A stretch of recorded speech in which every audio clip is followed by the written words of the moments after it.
Ladies and gentlemen, the moment we've all been waiting for is almost here. Are you guys ready for this? I believe it. I know I'm ready for it. It's been a long couple of days. 96 players, over $22,000, and several thousand of the most beautiful Swedes I've ever seen in my life. Am I right? I was hoping you guys would applaud that one. It'd be tough if you didn't. But we have our grand final here, and we're just a few moments away from it. We're going to introduce these players one at a time, and I want you guys to blow this roof. Sweden is watching. You are right now on television, and there's over 100,000 people on stream. This has been a success. Congratulations and good job to all of us as well.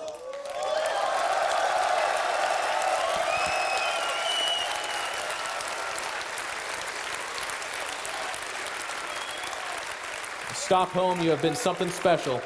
Let's give it up for our first finalist, dropping only one map on his way here. From Team FXO, it is Leenock.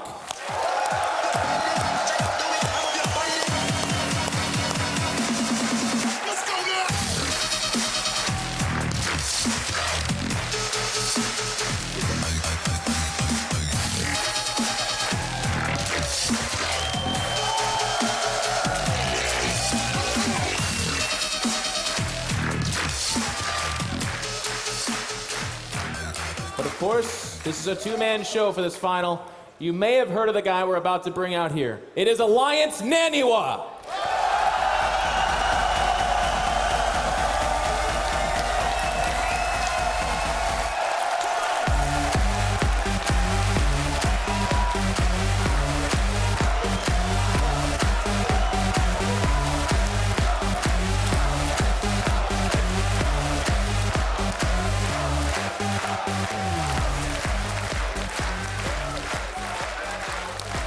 And joining me for the interview is the ever so handsome Select, a StarCraft 2 and Dota professional.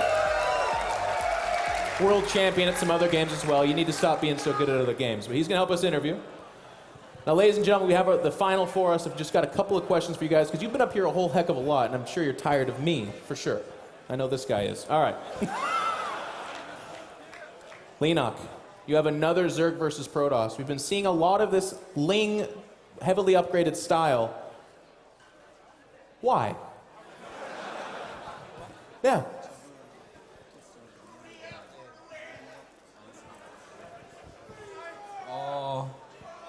저글링이 자유롭게 뛰어다니는 모습이 너무 사랑스러워서 그런 빌드를 만들었습니다. I just love Ling. He just loves Ling. Zerglings running around the map, just like it.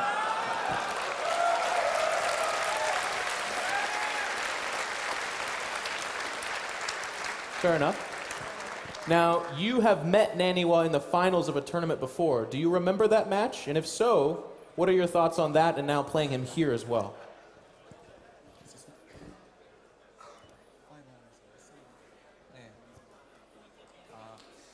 나니와 선수랑 저번 MLG에서 한 게 아직도 기억나는데 그게 첫 우승이었는데 그 첫 우승이 좋은 기억이었기 때문에 지금도 좋은 기억으로 끝낼 수 있었으면 좋겠어요. I still remember last time when we met the final, and that was my first win.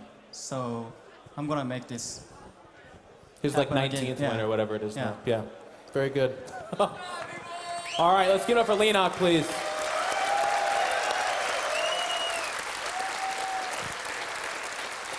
Now, Naniwa, you, yeah, we need the microphone, I suppose. You're playing in front of your countrymen. The TV is watching, the stream is watching. You've made it. You had talked about leading up to this moment that you were happy with just where you are. It's like a dream. Now you're in the finals. What words do you have for everyone watching and cheering for you so loudly?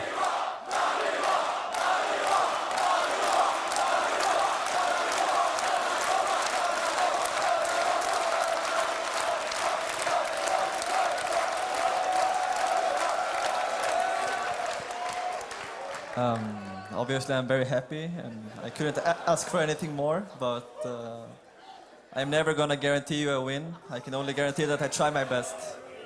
I hope that will be enough.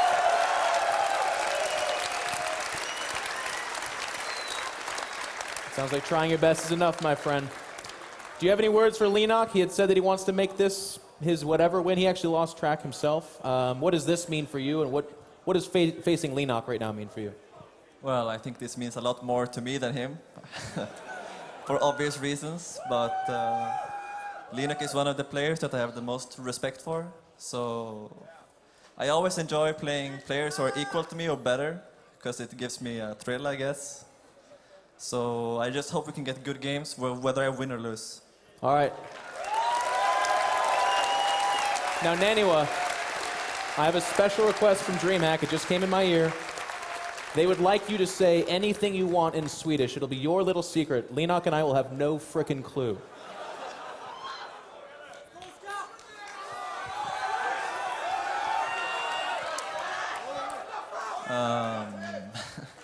Tack för att ni alla har kommit hit och kollat, men jag är inte säker om jag kan vinna detta, men jag ska försöka så bra jag kan.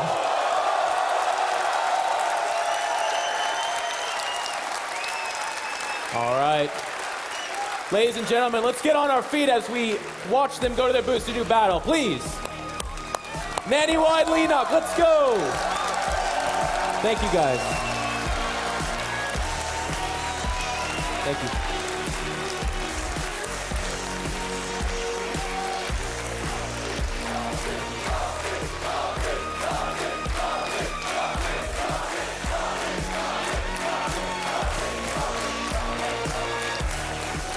All right. Ladies and gentlemen, we are underway. It's been a long day, but you guys have been great. Thank you so much from the bottom of my heart and everybody at DreamHack. Let's make this a final to remember, please. And over to the casters. You guys take it away. Thank you. Thank you very much. In control, Apollo.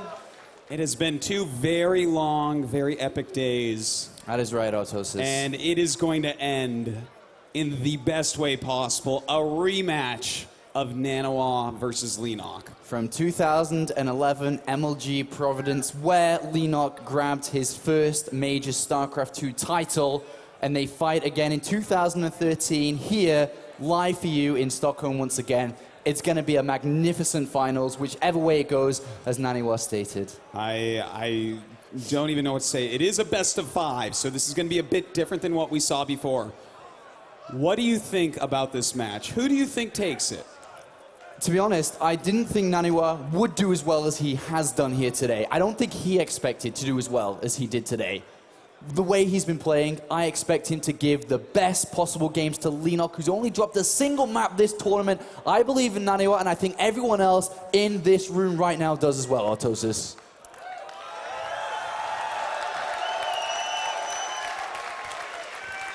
I would say that's a fair assessment, Apollo. You know, Leenock looking so unbeatable in this tournament, but I think this is Naniwa's. I think this is Sweden's tournament. It was last year. Thorstein took the trophy. Can Naniwa do it this year in front of all of you here in the audience, live on the stream, watching TV at home? For that trophy right there, it is a best of 5 away for one of those players that you see on stage right now. And it's gonna begin. It's gonna begin very shortly here. We looked at how well Naniwa played against Jaedong. If he can bring that same momentum from that previous game, then he's gonna hit this hard. Yes, and well, the first map is gonna be Star Station. I think that this is one of the harder maps for PvZ, but Naniwa's been approaching it a lot with gateway expands, which I think is a really great way to do it. Is Leenock going to take a page out of Jaedong's book and maybe try to blind counter? I think we're going to see a similar series to what we saw with Naniwa against Jaedong. Leenock sat there. He watched everything, Autosis. He is one of the most intelligent players that is out there. He's going to be knowing exactly what to do here. And I think that mind games, we saw a lot of that previously. Naniwa won a mind game in Game 3. I think we're going to see quite a few in this series. Yeah, it certainly is going to be full of those mind games, Apollo. You see Naniwa there, the chant going up in the audience. Everyone is so excited here. The entire crowd is chanting Naniwa's name as the game is about to begin here. The grand finals of the first DreamHack stop this year of 5. Both of the players will be guaranteed to be playing at DreamHack Winter later this year. But it is all about this grand finals, and we're about to get underway. I'm very excited to bring this game, and of course thanks to the sponsors, as you can see on screen, EIZO, Logitech G, and Kingston HyperX for providing us with everything that we need to be able to bring this tournament to you. It's going to be a good series. You know, especially thank you as well to the fans that are actually tuning in. Because all of you love StarCraft 2 so much, we can have epic shows like this. Thank you guys for coming here today. Thank you guys on stream. Autosis, it is time to begin the grand finals. That's right. Countdown finishing up here. And it is time to lose your minds, everybody. Up here in the top left, we have FXO Leenock. Unbelievable run, only dropping a single map. Undefeated so far. Now, his opponent, spawning in the bottom left of this map on Star Station, it is Naniwa!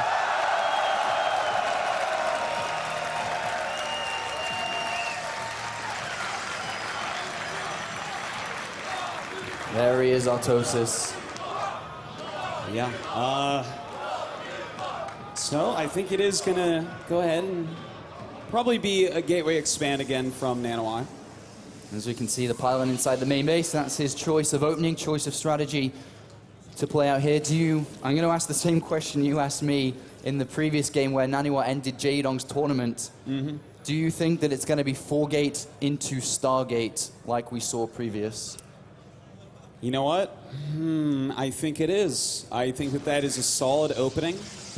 It gives him the option, as he showed us against Jaedong, he doesn't have to do it. If he doesn't feel it's right, he skips it. And he forces you to make a ton of lings. It was a great move against Jaedong, and I think it's one that's versatile enough that he could do it again.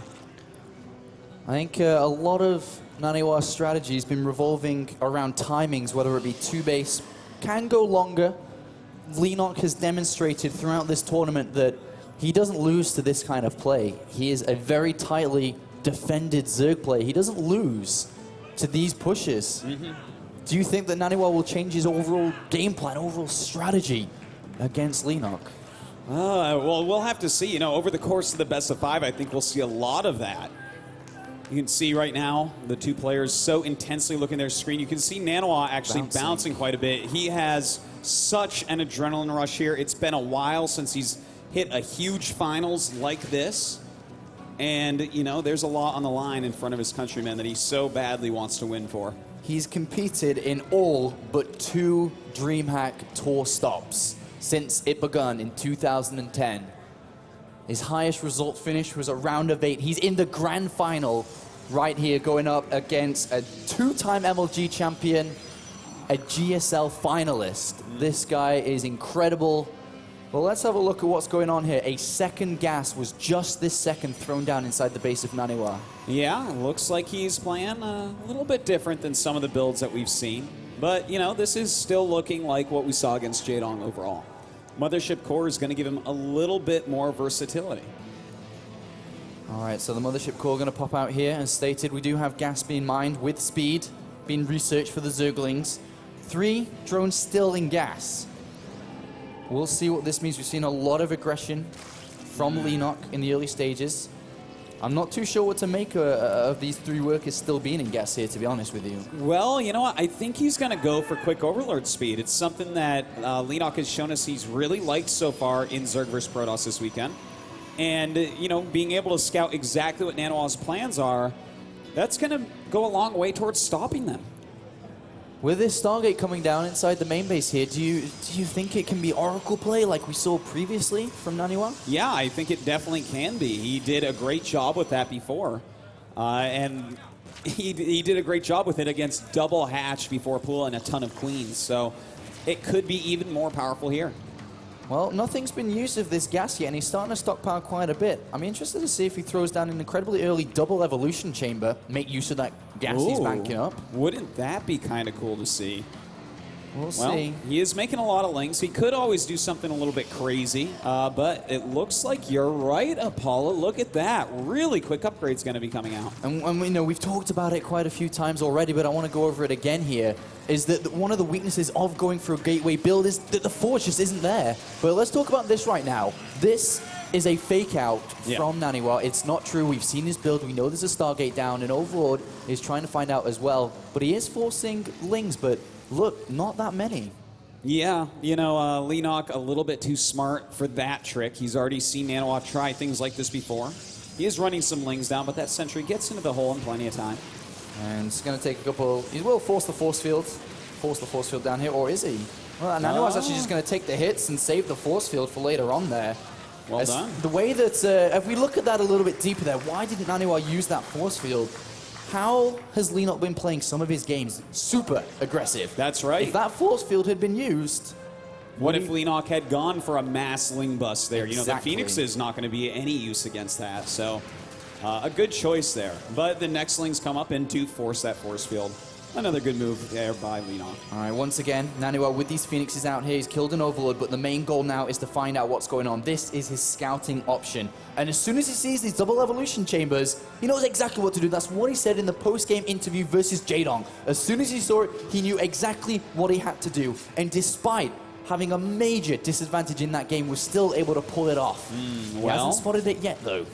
Yeah, I don't think he's quite seen it. He may have caught a glimpse of one of the evolution chambers. Yeah, in fact, he did see one of them, but we'll see if he actually figures this out. I think he pretty much knows what's going on, but you know what could be interesting is if Leenock switches it up. Yeah, get some Zergling upgrades, but what if he goes for something like, say, Aspire?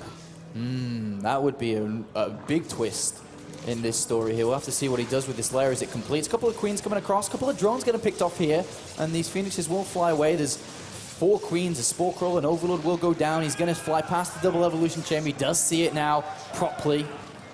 And let's see how he's going to play this. Do you think that he's going to try and... Well, actually, a couple more drone kills there. I was going to say, do you think that he's going to try and play out what he initially intended against Jaedong? Take that third, slow it down. Absolutely. I think we are going to see exactly that. In fact, he's already started that robotics bay. Going to grab a quick observer as well. And Leenock already going into the infestation pit. That's a really fast infestation pit here. He's going to be able to hit a super fast hive. We'll see how Naniwa's going to approach this. Look like he's going to try and clean out his third so he can take that momentarily here. Remember, this is a best of 5. It's a big difference between a best of 3, the mentality, the length of it. Yeah. And, you know, that means that we can see even more mind games because we already saw so many in that last match between Jaedong and Naniwa just going back and forth with their strategies and trying to trick each other. That's going to come to a whole new level. Oh! A huge run by, a big mistake there by Naniwa. And this is not good at all. He's got all his units on the other side of the wall there. Well, you know, he does warp in quite a few Zealots, so that will help out, and throws down the Nexus Cannon. This is slowing him down a little bit, though. There's, of course, that energy used on the main Nexus instead of on the third, potentially, once that's up. And more Lings are being made here by Leenock. That's right, the Lings do run by there and go back into Nexus Cannon range. Going to run out. Not sure that they're going to do too much more. Well, he picks off this cannon, probably going to go down to the mineral line. Shouldn't be able to get too many probe kills here, gets a couple, but another Nexus Cannon is there, and he will take that down. Third base is down by Naniwa. Can't afford to lose it like he did against Jaedong. Well, the one thing we can say about that is that he certainly made him use up all the energy on that mothership core. Now, the Zergling's trying to come over to force a cancel. Doesn't look like it's going to work, but he might get some sentries. 2 sentries going down. All the force fields being used up as well. He doesn't want to lose that other one. Doesn't quite lose that. So how do you rate Naniwa? How's he doing in this game so far? He's not doing perfectly. You know, he has definitely made a few mistakes. He's lost a few very crucial sentries in there as well. But he's still okay. He's about to lose a couple of Phoenixes here if he's not careful. Does pick up the Infester and will get a kill there without losing a single Phoenix. Well done by Naniwa. Well, now's the time for the Ultralisk Cavern to come down, and there it is placed in the main base. 2-2 about to finish as well. Not that much gas for Leenock, considering he is only on 3 bases. It's going to be kind of hard pressed to upgrade his Ultralisk if he wants to start to build them immediately here, which will give Naniwa a bit of breathing room. And Naniwa's starting to move out a little bit with the Colossus and all these Zealots. He's pretty good against Lings, and in fact with that base there, hold on, the Zergling's going for a counterattack, but Zealot's being warped in. Naniwa, is he going to move forward? I think he's got his eyes potentially on that 4th base. No, he is going to come back as the Zealots that got warped in were not enough against these 2-2 Lings. Going to use his Phoenix energy, and he's going to pick up quite a few here. A loss of mining time, unfortunately, but not too many probes. Lost a couple here and there. But more importantly, that he wasn't able to snipe that 4th, which I'm pretty sure he was intended to do so. Yeah. Well, the Twilight Council is on the way, so we'll probably see a Templar Archives coming up pretty soon here for some Archons. Ultralisks are in production as well as 3-3, and I'm a little bit scared for Naniwa because his upgrades are quite far behind. He doesn't quite have 1-1 yet. So, I mean, this is almost identical to the game versus Jaedong. Is Naniwa further behind in this situation than he was versus Jaedong? Or is he, I don't know, it's hard to call. I feel like it's pretty close, but I think I like where Leenock is at a bit more. He wasn't forced into as many Lings as Jaedong was, so I think his economy is just a little bit more robust. Well, the Templar Archives is going to finish. He needs to start focusing. He's got a lot of gas, Artosis, 1,500 gas. Wow, That's that is a lot of Archons. Archons. Oh my god, if he can get those in before the next attack, that's going to be absolutely fantastic. And look at that, a pylon wall. That's so good against melee units. They're going to have to run all the way around that. All right, well, it looks like these Lings are broken the natural here. And, Leenock on the minimap is starting to make an assault here with the Archons aren't in this game yet. They're about to be morphed in. Where's the Photon Overcharge? There it is on the Nexus. Is Naniwa going to be able to pull off another hold in the same location? I think he's going to hold right here for now very, very well. A lot of Zerglings going down. The Queen's kind of lagging behind these couple of Ultralisks, but it looks like they could break into this base. Well, this is a bit of a different approach here by Leenock, going down to the natural. These Queens are left alone. One Archon, a couple of Archons going to target down this Ultralisk. It does fall. And look at this, those Zerglings being shredded so quickly by the 2 Colossi. A fungal growth does go down, but the Archon's doing some huge damage along with that Immortal. Oh, those Queens are just keep on transfusing that Ultralisk, keeping it alive here, and it is doing a lot of damage. Oh my god, so much energy on those Queens, and he's trying to target them down to lower that. And look at that, the Queens look like they are going to go down, Apollo. In the meantime, look at that Warpin trapping the Ultralisk. A beautiful move by Naniwa. He does lose 1 Colossus, but he keeps his 3rd for now. He needs to keep this 3rd alive. It's so important, and Leenock is going to bring it down here. That's a big, big win there for Leenock, pulling that 3rd base down. That will limit the income for Naniwa, who is down to 112 supply to 151. That was so important to keep that alive. There are a lot more Ultras coming in, forcing a cancel right away as well. These Zerglings hitting those Immortals, such a big move. The Archon not in quite yet, and I think he may be overwhelmed now. Yeah, GG. Leenock takes map number 1 of this best of 5. Naniwa not quite able to hold that same position like he did versus Jaedong. And what would you say the biggest factors in that were, Artosis? Well, he didn't, with his little fake pressure there, lure many Lings out of Leenock. Leenock was very careful about overproducing Lings there when he needed drones. And then, of course, the big Ling run by. I feel those 2 things changed it so much from the Jaedong game. But, you know, that's one of the harder maps for it. I think that I'm not actually worried about Naniwa yet. You know, Leenock did very well there, but I think that Naniwa can still come back. All right, the next map is Belshir Vestige. Through what we saw in the openings and strategies, we discussed and predicted a lot of different ways that the mind games were working previously. How is it going to go into this next? What is Naniwa thinking? Should actually Sase coming to his booth to have a couple of comfort words, a bit of advice? As you can see as well, Naniwa watching the replay here. What changes next? Well, you know, I think Naniwa is going to keep going in kind of the same way that he has been. It's been working for him. I think he knows the little mistakes that he made. This map, though, could play out a bit differently. As we were talking about before, I'm not sure that the heavily upgraded Ling strategy is as nice on this map as some of the others. I mean, if it's not going to be a Ling-heavy strategy, out of all the other openings that are available for Zerg, what does Leenock choose?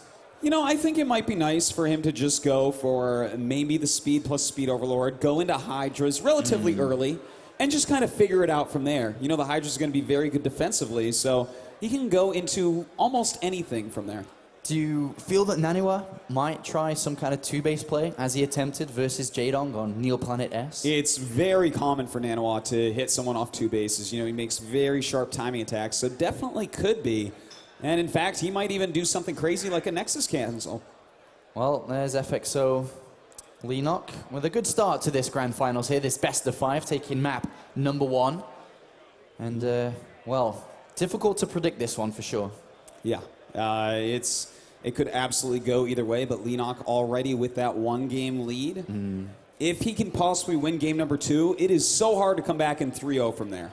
But if Naniwa ties it up here, it's really close for the rest of it. So you pretty much say this map right now is the most important thing for Naniwa. He has to grab a win here, otherwise it may I think it's super important. And Belshir Vestige, it's one of the maps out of this pool that I feel like Protoss is going to say, okay, this is definitely one of the maps that I want to take off the Zerg. I know this probably won't be going through their minds at the moment, but the difference between first and second place is $4,000. It's a lot of money. Yeah. It's a lot of money. And of course, first place here, whoever grabs first place will gain themselves 750 Blizzard WCS points to collectively gather for this season's WCS. Yeah, that's a lot of points. That's the same as getting 9th through 12th place in the Premier League. That's a big deal. That's a ton of points. It's almost like you got to play another Premier League on top of everybody else. Second place grabs 450 points, which is still a lot of points here. Is this being a Tier 1 Blizzard tournament? Whew.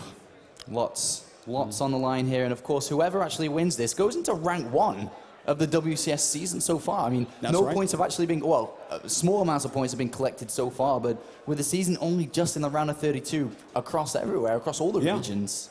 For instance, right now, win or lose, Naniwa is in the lead in Europe. Yes. As far as WCS points go. So that is quite a big deal. Well, it looks like Naniwa still, just watching the replay, still on stage with Sase, going through finer details. Every little thing that they can bring up together could be the difference between winning or losing this next map. Oh, absolutely. And it's really nice for Naniwa to have a friend like Sase that is also, so like-minded. They have similar styles, not the same, but pretty similar overall. Both Swedish, of course. They've played together countless times and are always discussing at tournaments what they should be doing against opponents. They've lived together in Korea. They've played together. They know Leenock just as well as everyone else here. And we'll see what two minds together can bring to beat a force like Leenock. That's right. Leenock only having lost 1 game so far in this tournament. Little pep talk there from Sase. That's one of the, in DreamHack most notably, there's been pep talks make champions. I don't know if you remember the 2011 Summer Championship when Huck won. Pep talk was given by Liquid Noni back then. Was able to give the confidence to Huck to carry through the victory over Moon in the finals. And we'll see if Sase can help out Naniwa to reaching his goal here. Yeah, I think it's really going to go a long way to calm him down because, as he said, when he sees the build, he knows exactly what to do. Well, when you say that and then you lose to the build, when you saw it relatively early on, that definitely can shake you and make you think, oh my God, I said I could beat that. I thought I could beat that. What happened here? Why did I not beat that? But Sase going to go ahead and calm him down. He knows Naniwa very well. He knows how his brain works. Well, Sase's just left the booth now. Naniwa is alone with his thoughts inside there. And we'll see what together they've made as we get ready to load into map number 2 here in this best of 5. Signs in the crowd supporting Naniwa. A lot of people here online, watching on TV here, supporting Naniwa, hoping for a Swedish victory in Stockholm. All right, Belshir Vestige. I'm pretty excited. I'm not sure the exact map order, but this map and Akalon, I feel like those are 2 maps Naniwa absolutely must win. The crowd getting behind Naniwa here, chanting, hoping, giving everything they've got to push him forward. As you mentioned, Autosis, this is almost a must-win here for Naniwa, playing from 0-2 behind against a force like Leenock. You mentioned it, it's very, very difficult. All right, so many Naniwa signs out there. In fact, almost every sign, a Naniwa sign. I guess that's a good sign. That is a very good sign, Autosis. Belshir Vestige. We are in, we are ready. Map number 2. Let's go ahead. All right, Apollo, if you say so. Down here in the bottom right, give it up for Leenock.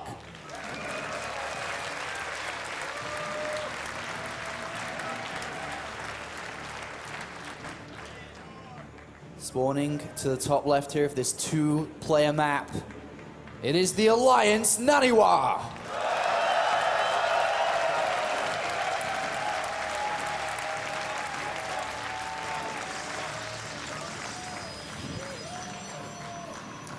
So, Apollo, I have a theoretical question for you. Okay. Okay, so last year, not as many Koreans in this event. Polt makes it to the finals, Thorzane kills him. This year, a lot of Koreans in the event. A lot of top Koreans in the event. If Naniwa wins this, how many Koreans actually are going to come over next year to challenge the Swedes?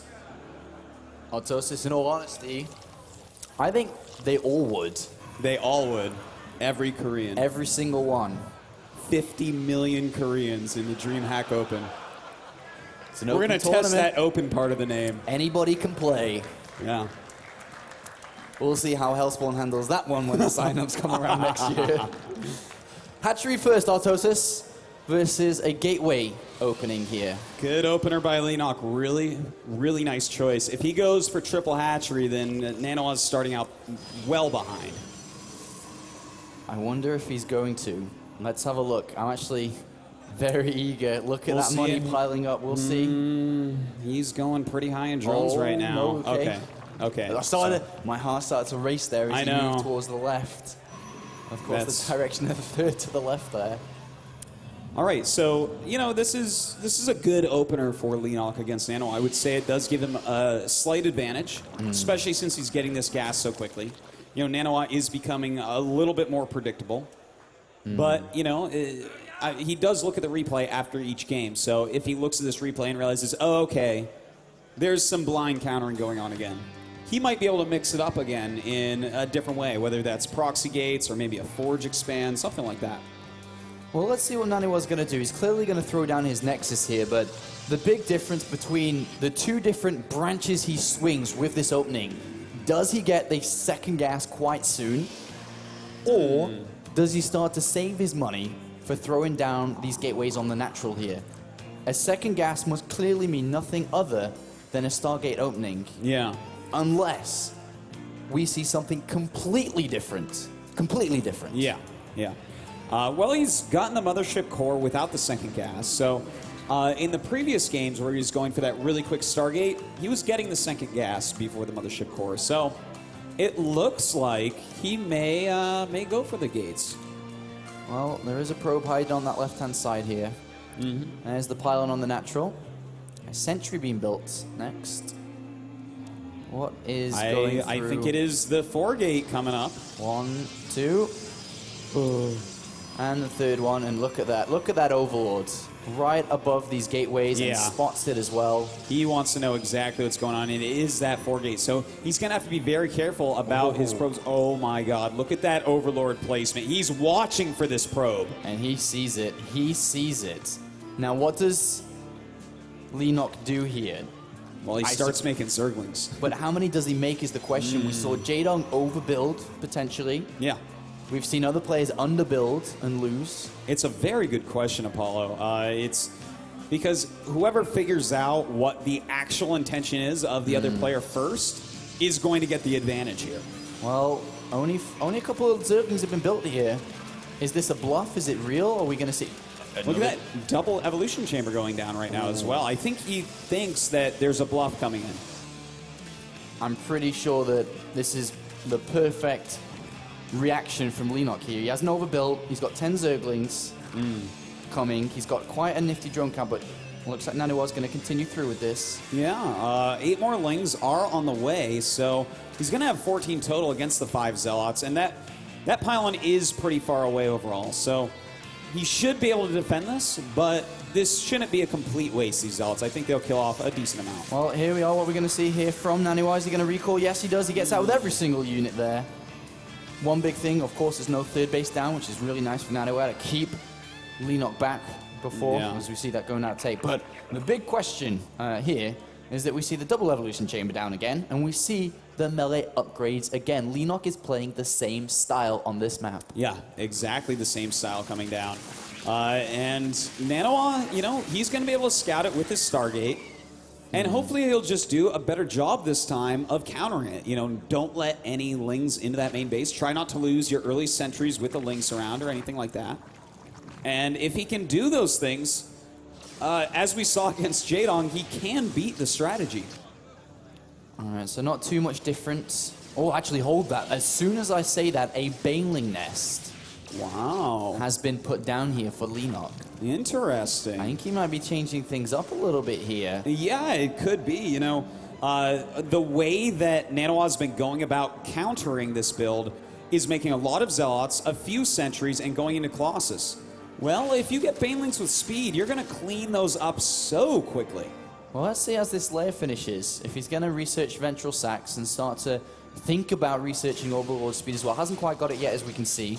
Void Ray has been made here by Naniwa. Yeah, that's a big change as well that we haven't pointed out yet. You know, before he was going for 4 to 5 Phoenixes.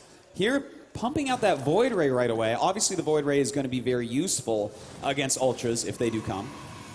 I wonder if the Baneling nest is more of a... Yeah, Naniwa, I'm not quite playing the same here. Let's see what your reaction is going to be, because he has thrown down the Infestation Pit anyway. Well, actually, 10 Banelings just got morphed here. Yeah. Well, oh my god, this could be very bad indeed, and he sees those Banelings. This is going to make moving out a lot harder for him. Yeah, well, he should just send the Void Ray over there here. He's got to be careful with these force fields. The Banelings are going to go towards the wall here. How's Naniwa going to handle this? A good force field going down. But yeah, that Void Ray actually needs to get out there and chase down those Banelings. He can kill those all off, in fact. This is a really nice strategy here coming out from Leenock, and a bit of an investment with his gas. A Baneling nest and Banelings, preventing this third from being taken here. Delaying Naniwa, but here comes the Void Ray and Mothership Core. This absolutely should be getting rid of these Banelings to clear out the pathway for this third to be taken. And you know what? He's going to be able to take that third without too much trouble here. He's really crossed every T and dotted every I here, Apollo. You know, it looks like he's in a solid spot. All right, well, no Lings make their way through here. And he's going to have some good force fields, and he does have the first 2 force fields go down really well. Banelings do fall down. All right, well, they're not going anywhere. Well, that was one doomed Baneling right there. Well, this has been a great defense so far. A lot of Lings actually come in. They do have 1/1 upgrades, but, you know, this is just too many Zealots, too many sentries. So far, so good for the Swedish player here. Autosis is reacting and dealing with everything really well. But we do have a 4th base coming down for Leenock and a Hive. 2-2 is on its way, and we will be seeing that Ultralisk Cavern coming down very shortly. Now, this is kind of interesting. You know, we do have Naniwa staying on course. He's getting, you know, a few Stalkers mixed in, of course, but also going for that Colossus, getting the range, going for the second Colossus. But I really like Leenock's 4th base timing here. I think he's realized that there's no real move-out potential right now. You know, if he did, that 3rd base should be canceled. Ooh, a Spire has been thrown down. We'll keep that in consideration for now. Ultralis Cavern going down as well. Yeah, but that 4th base, as you mentioned, there were 11 drones being built. It's very smart of you to say that. With 11 drones coming down, he's up to 76 drones. That's one of the big differences between both games that we've seen, Jaedong and Leenock. That 4th base was never down that fast. It was never saturated, never had gas being mined from it. It's a really nice move. Now, if these Lings go into that 3rd base, can he keep that alive while moving out here? Because this will be a good move out timing if he can do so. I think he might have to recall here if he's... Well, the Lings do come back as Naniwa moves forwards. This is quite a powerful little push out here. Not ready yet, no Ultralisk, no nothing. Yeah, it's a very nice army against what he's up against. You know, he does have a decent number of force fields in here as well, so if he's very quick, those Banelings shouldn't really do anything. Look at this, a perfect timing right before Ultralists are ready here, as we can see they're being made. Let's see how much damage he can do if he can... Oh, those Queens look pretty juicy right now. He's going to have to nail these force fields against these Banelings. Yeah, he's going to have to be very, very careful about that. And here come the Banelings. Oh. And it's really good force field so far. He's going to target those down, and the Banelings being destroyed. Beautiful moves by Naniwa. He's got to be careful. I don't think he wanted to use Time Warp there because he knows that the ticking bomb is ticking Artosis, because when the Ultralists come out, 6 are on the way, and he's going to have to escape him momentarily, but he wants to do as much damage as possible. The hatchery on the natural's going to fall, and he gets out. And Look the at that. money recall right before the Ultras pop out. Good moves by Naniwa. Oh, that was a close one. A perfectly executed movement out there right before Ultralist pop out. Perfect there by Naniwa, and he has, I think, the Templar Archives down. I'm not 100% certain on that because he has been very occupied. He does indeed. So there come the Templar, and so far so good for Naniwa. It's Archon time, and he's making Immortals as well. So far, Naniwa has countered everything perfectly. He's made a few small changes, such as the addition of a Void Ray, and it's been working out perfectly for him. That pylon on the left-hand side, that is a very important pylon. If Leenock's forces are on the other side of the map, if Naniwa can occupy him, if he's able, he has got a Zealot charge too, if he's able to bring down that hatchery, and here comes the warp in, 6 Zealots on the left-hand side here, Artosis, if he can bring this down, there's no Queens, there's no Transfuses, this could be a big move if Naniwa can pull this off. This is amazing, and that is actually where drops are being upgraded as well, so he's going to stall that out also. A great move here by Naniwa, and it looks like that hatchery is going to fall. Big win there for Naniwa, a big win, but look at those overlords. They are preparing for something rather dangerous here. This is going to be an interesting couple of minutes here. Ventral Sax, as you said, was cancelled though. Yeah, and that's really good. Nice little move there with the Archon, by the way. But, you know, the fact that they were canceled may even just change the plans here of Leenock. Looks like Leenock going to expand over to the right-hand side now. Phantom Pylon floating there as well. And I think what we're going to see very shortly is Naniwa attempt to establish a 4th base. He's got a very strong army against this Ultralisk. We do have +1 Flyers attack on the way here for Leenock, and I think he's got to start to move his army away from Ultralisk here, Artosis. He's not going to cut it in the long run. Do you think he's going to switch into Mutalisks? I think that's very dangerous against the amount of Archons that are here. He could never engage the army straight up, but maybe outmaneuver his opponent. Corruptors would seem a little bit weird, especially against such a high Archon count as well. Well, he does cancel this 4th base. Lings don't make it to the natural, and a couple of... Oh, the Ultras get stuck. A free win there for Naniwa, and we do have a couple of Zerglings just, trying to bring down that 3rd. And in fact, they're going to get the 3rd base. And it is a Mutalisk switch, 20 on the way. This could very well become a base trade scenario. This is going to be exciting. Let's see, there's no pylon close here for the time being. 22 Mutalisks. Oh, good fungal there. Yeah, that's a really nice fungal. Well, he's going to walk up here and easily plow through these few spine crawlers with all those immortal shots.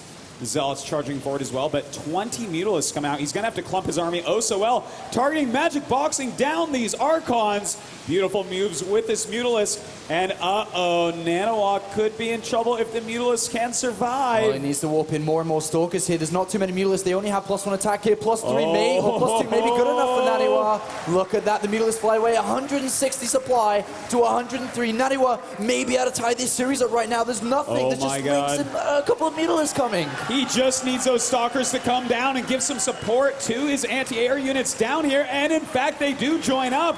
A great move by Naniwa. It looks like he's sending his Zealots towards the 3rd and going towards the main with his main army. Oh, Naniwa's going to be able to tie this series up here, I think. Artosis is marching towards the main. The 3rd is being compromised at the same time. The Hive is going to fall in a couple of seconds' time. Naniwa is bringing what it takes to be able to pull this series back. That's right. It doesn't look like Leenock will give up quite yet. He does have a lot of Mutalisks, and he wants to see what he can get done with them, but this is a huge amount of damage that has been dealt. Well, the Mothership Core is down. I don't think this army is ever going to die. The only way that Leenock can try and keep this game alive is by going for counterattacks, trying to run around the map, but there's Blink. There's +3 attack about to finish. This is going to be very, very difficult to actually pull that off here. Indeed it is, but he does have a lot of Mutalisks, so that definitely works towards his favor. Oh god, this is one way to lose a lot of Mutalisks, so those Archons going to deal huge amounts of damage. Well, what is Naniwa going to do here? The Archon's doing so much +3 attack. The Mules have run away. GG. Leenock drops a second map in this tournament. Naniwa's done it in the map, Artosis. The map that you said was the most important for Naniwa to prevent that 0-2 from happening. And look, Sase is so happy for Naniwa there. Oh my God. The crowd is chanting his name once again. The door is open. He can hear you right now. The pep talk doing wonders right there. The changes that we saw from Naniwa's play, I feel, are really important. That Void Ray was so crucial against those Banelings. The Phoenixes would not have been as useful. It also allowed him to spend a little bit less gas with that tech, but still get some damage done. I really liked the changes he made. It was such a nice game. King of the North. That sign says there. Artosis, the small changes, combining that with the clean, solid play, no mistakes, no lings running by, no holes, was enabling Naniwa to set himself up in the position he wanted to be. Yeah. And that was very crucial. A fantastic play there by Naniwa. The next map is Aklon Waste. This is a good map for Naniwa. He really wants to take this map, and if he can, then he will be on match point for the rest of the match. What is more important? Well, that's a silly question. I guess that map was much more important than this one, but being on match point here, having that comfort, having that rest point where, yes, a mistake can happen, but I'm not out of this tournament. Yeah. If it goes down to the wire, that's a lot more stressful. If it goes down to game number 5, this is going to be an important map. Every map is important in this best-of-5 finals for both players. Yeah. But, you know, when you do look at those maps, this is one where Naniwa can do his build and take a third without any fear of being killed by Leenock. You know, Ling run-bys, they aren't going to work. There's a lot of little chokes on this map over at that third base. Yeah, and Naniwa looks to have stepped away here for a little bit and gone to talk with Sase. May have gone to use the bathroom, get some water, just refreshing himself, ready to take on Leenock on this next map. Yeah. Well, guys, I think we're going to jump to a really quick...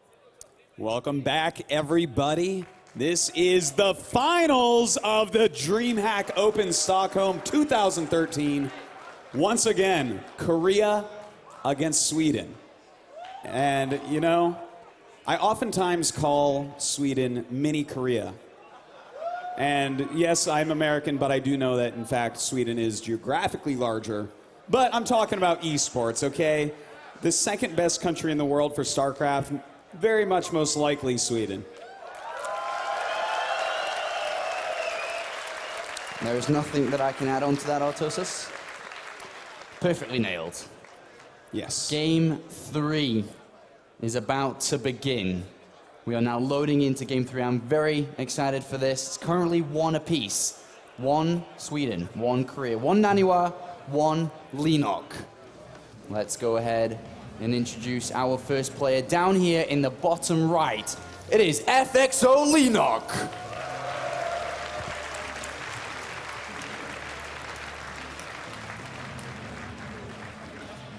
Up here in the top left, can he take the lead in this series? He needs your support. Give it up for Naniwa.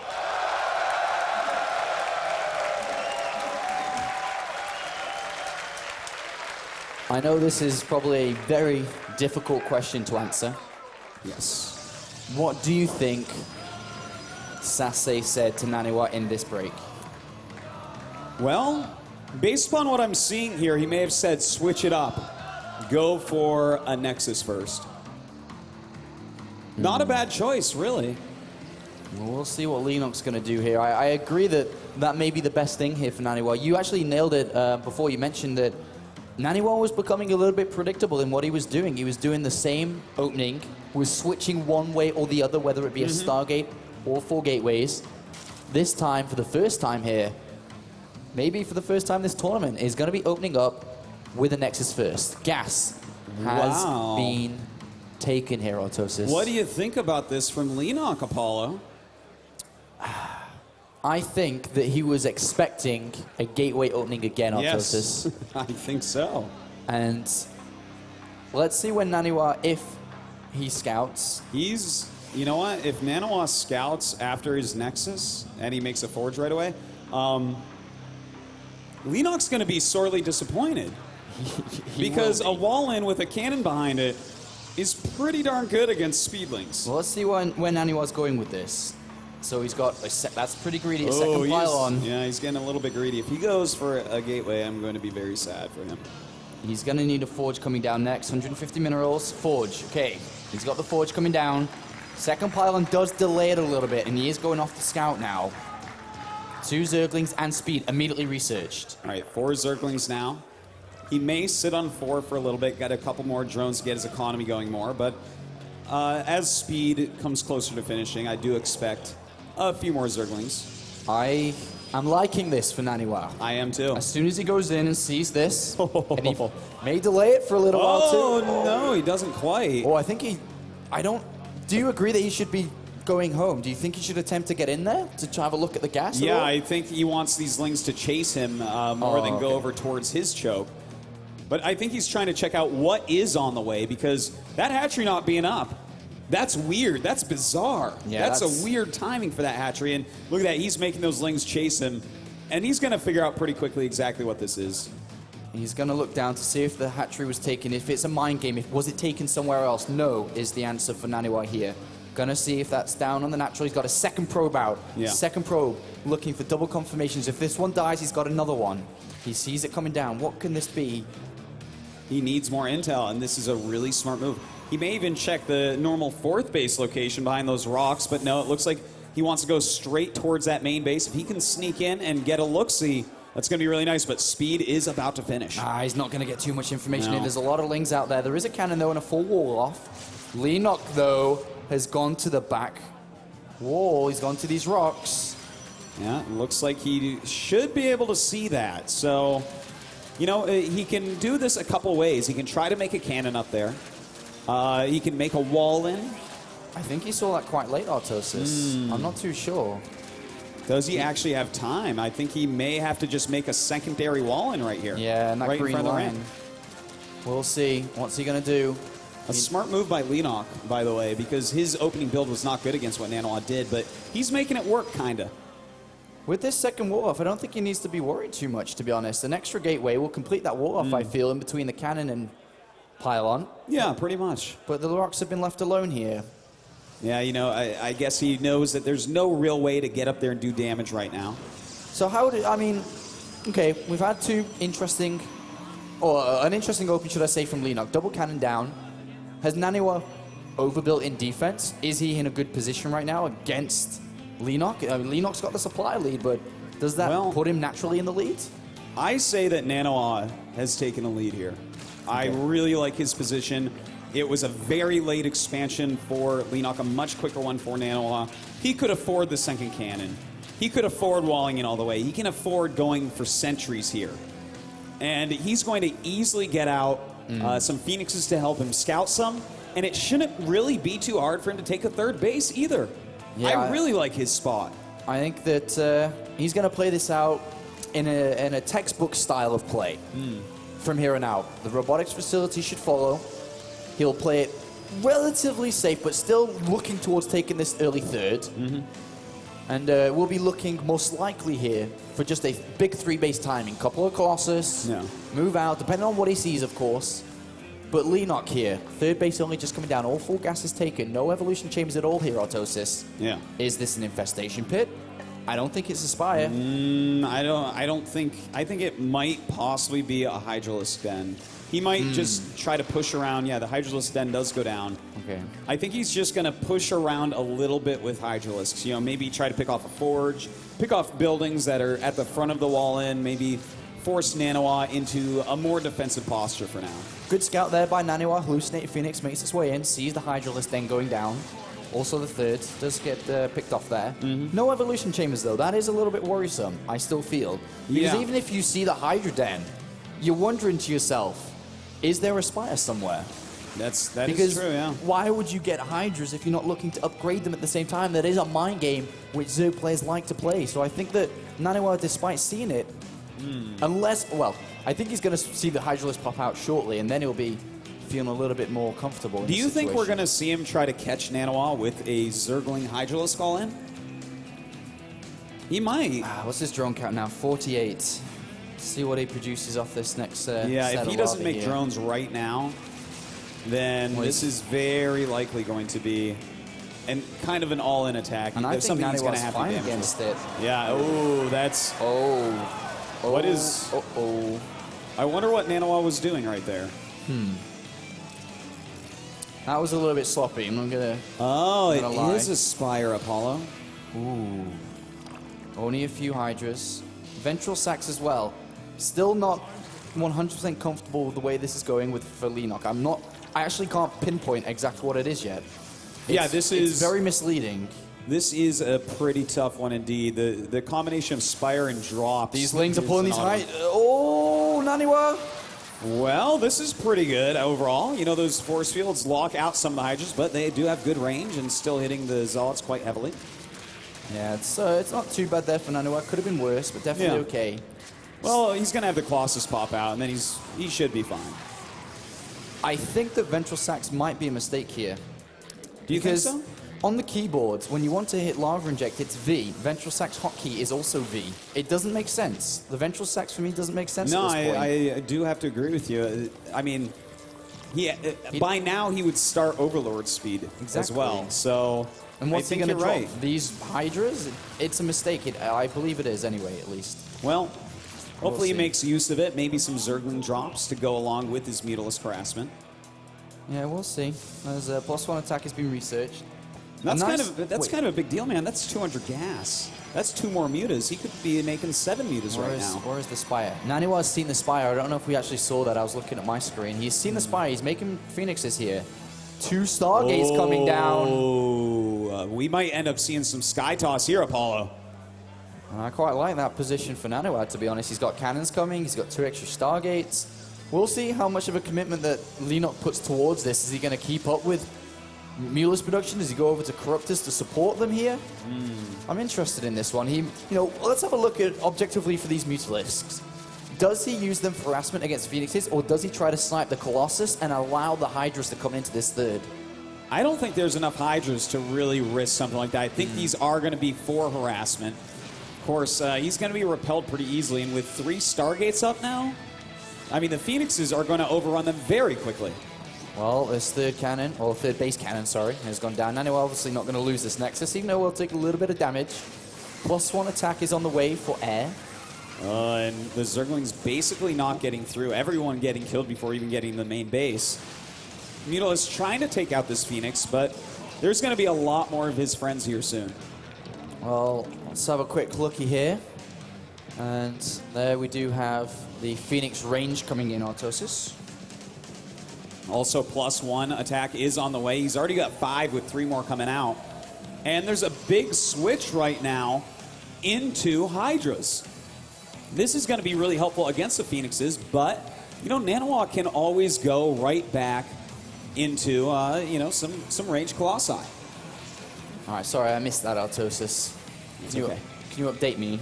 Well, we have a lot of Void Rays just starting production now. News to me as well, and it looks like Ooh. we're going to be having some sort of drop going down. Oh, this is actually scary. This actually looks pretty cool here from Leenock. Forcing a lot of air You and know then what? going for Hydra drops.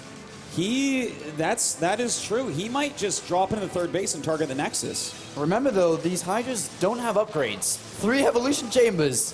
Mulis going down here, but I don't think that's the real problem here for Naniwa. I think this is the real problem.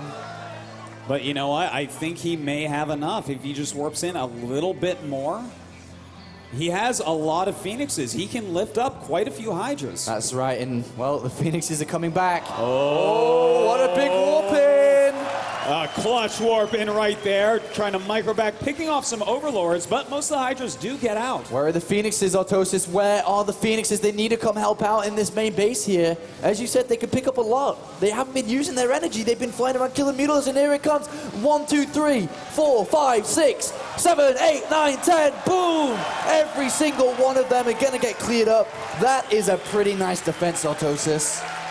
Oh my God, Naniwa looking absolutely fantastic. The supply is tied up, but I gotta say, I like the units that I've seen from Naniwa a lot better. It's one of the weaknesses of a Zerg player that likes to switch around a lot with which units he's building. Where do you spend your money to upgrade? And he hasn't been anywhere yet, and now he's upgrading across the board. +2 flyers attack incoming. We have all 3 ground unit upgrades coming in here. We also have a Roachhorn on the way. He's going to have to upgrade that. He's already gotten drops in speed. He's gotten all the Hydralisk upgrades. He is definitely spreading himself out as far as upgrades go. But even though spreading himself out costs a lot, Leenock's on 5 bases, Autosis. Yeah. He has a lot of income. Look in the bottom right in the income tab. That's pretty insane. He's got a massive amount of gas, a high amount of minerals. Naniwa not doing too bad himself in the mineral count, though.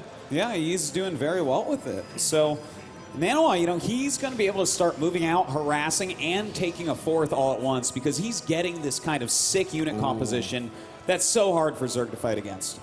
In the main base here, undetected, is he going to try a Hive Snipe? That's a lot of hit points that structure has. It's going to take a lot of Zealot manual work here. Well, with the whole army of Leenock moving across the map, this is the perfect time. 6 more Zealots being warped in down there. Oh, he's going to go for it. There's definitely going to be a cancel on that 4th, but this Hive might be going down. We'll see. It's being attacked, and Leenock is on the other side of the map. There ain't no creep on that side. He's going to forget about it. He's going to march forward. Blinding Cloud, and we're going to see Abduct probably coming in on that Colossus. He does have High Templar for feedbacks. Crucial ability here for Naniwa to hit on those Vipers. Oh, here we go. Abducts going down. Some beautiful Abducts right onto the Hydralisk. A lot of this Skytoss army being killed off almost instantly. Storm is a Chrono Boost and a half away right now. A lot of damage going in the main base. If he can use these High Temple for Storm and he's warping in even more, he's going to have a good time against this Hydralisk force. The main base of Leenock, there's a lot of stuff gone down there. I think it's the Lordshaw's Cavern, an Infestation Pit. Not quite the Hive, but there's a lot that's been destroyed there. Yeah, that was actually a very important move. And it looks like Naniwa has stabilized. He has his Psy Storm. He's making some more Void Rays to help fight against the incoming Ultralisk. Of course, he did lose that Ultralisk Cavern. Yeah. So, right now we have 165 supply for Naniwa. His upgrades aren't the best. Just +1 for ground, +1 for air. Doesn't have a 4th base yet. That's a high priority of his to get. Well, 4 Colossi and 8 High Templar. I don't care how many Hydralisks you make, you're not killing that. Yeah. Let's have a look now. We have 2 upgrades about to kick in. That's quite deadly here for Leenock. Storms, as you say, crucial. Likewise, Colossus. Naniwa may not have the upgrades, but he definitely has the right units. That's for sure here. His composition is absolutely deadly. Let's see. It looks like Leenock coming up. He wants to get something done here. He has a huge bank. Oh, quite fast fingers there by Naniwa to pull down those double time warps. But here comes Naniwa. Double feedback's coming down. That's a good start to this fight here. That's right. He's still working on his unit composition as well. More Void Rays on the way, pursuing until the creep. And, the thing is, Leenock can be wasteful still. He has so many bases. He's still mining from 5 with very little harassment in that. And he's got a big bank, so... I actually think that Naniwa needs a Wall Prison back in this game. He lost it. He needs to slow these expansions down.